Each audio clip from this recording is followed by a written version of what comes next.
9 big brands, more than 9,000 submissions to the Effies, 50 years, half a century of marketing, advertising and effectiveness.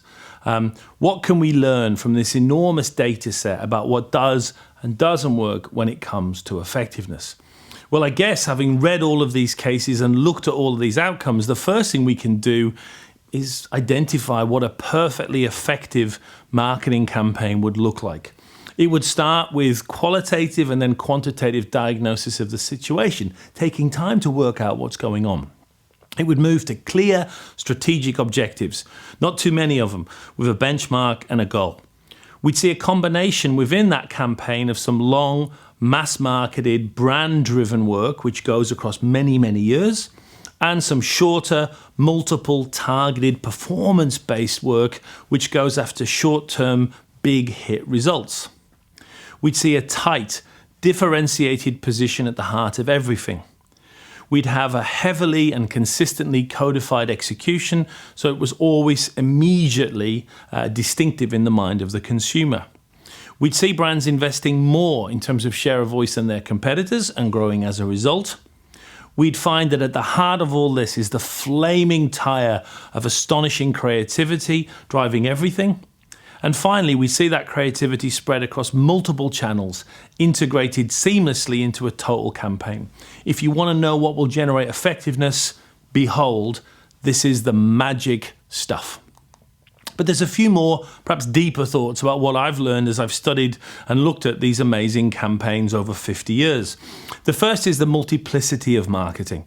You know, we talk about marketing as really the combination of 3 core challenges: diagnosing the situation, developing a clear strategy, and then executing through the right tactics. But these really are multiplicative. And what I mean by that is you don't have to score 10 out of 10 for all 3. It would be great if you could, but you don't have to. It's more important that you do a decent diagnosis, some decent strategic thinking, and then some decent tactics. Because if you screw up your diagnosis and score 1 out of 10, for that particular stage, it's no matter how good your strategy or tactics are, they can both be 10 out of 10, your ultimate score is going to be pretty weak, as opposed to getting all of them pretty good and developing a great result as an outcome. Next, the strategic backbone of effectiveness remains the same. I hear all this waffle about strategy and marketing strategy and what is strategy. It's really not that difficult. Strategy means answering 3 questions before you get to tactics. Who am I targeting? And it could be everyone or it could be a smaller group. What is my position? The tight definition of my intended brand image. And what are my objectives? Not my sales objectives, not my tactical goals, but what am I trying to achieve with this campaign? You answer those 3 questions and you will be halfway on the path to effectiveness. And remember, strategy is mostly about what we choose not to do. Don't target too many segments. Don't put too much in your positioning. Don't have too many objectives. Focus for effectiveness. Next, I grow more and more enamored with the idea of brand fame. If you look at all of our 9 cases over this series, they all share certain traits. A great degree of salience, clear distinctiveness, a strong element of differentiation, not necessarily owning a different attribute, but being more of it than anyone else. And finally, a deeper level of cultural meaning. You put those together and it gives you brand fame. And I think you see it again and again for our successful case studies in this series, the job of challenging and going for a more famous position in the mind of the consumer. Next, I think you have to conclude that if there's one trait you look for in an effective marketer, it's courage, or as the French say, courage. Throughout these case studies, what we've seen is marketers thinking big insights, big game-changing strategies, really big ideas, and then media that deliver this in a very big way to the consumer. I think it's clear that we can summarize that you have to go for it. You have to think big. You might not be successful, but the certainty is if you think small and incremental, you're certain to ultimately fail. Go big if you want to go for effectiveness. And then there's the factor of time. Almost all these case studies are long-term stories. 10, 20, 30 years of marketers doing the same thing, respecting the brand, and not turning the wheel too much.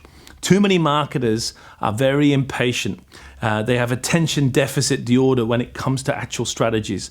The smart brands hold the course for many, many decades, updating tactics, but fundamentally holding the course over time.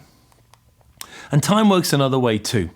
I keep reading almost on a weekly basis that marketing has totally changed. I reject that thesis. I reject it completely.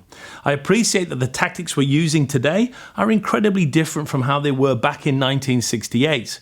But ultimately, the challenge of understanding consumers, the strategic questions of target, position, and objective remain fundamentally the same. The execution might have altered, but the core challenges and the lessons we can learn from half a century of effectiveness remain the same. A special word for TV here. Out of the 9 brands we've studied, the best of the best, we'll find that 8 of them don't just use TV, but use TV as a center pole in their effectiveness story. I think that tells you that although we keep hearing about the death of TV, it remains a vital part of most successful and effective campaigns. And the next time someone challenges the role of TV, ask the marketers at Google or Facebook who've been gradually and incrementally increasing their investments in TV over the last 10 years to explain what they mean. TV remains a very effective, perhaps the effective medium.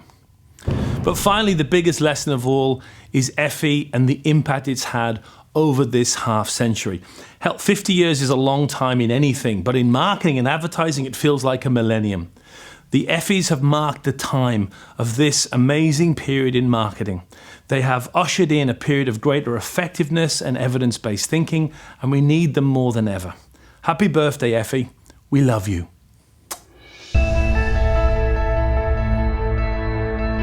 Visit the Effie's website for a database of all their amazing case studies, and come to Marketing Week for more videos in this series and information on the Mini MBA in Marketing.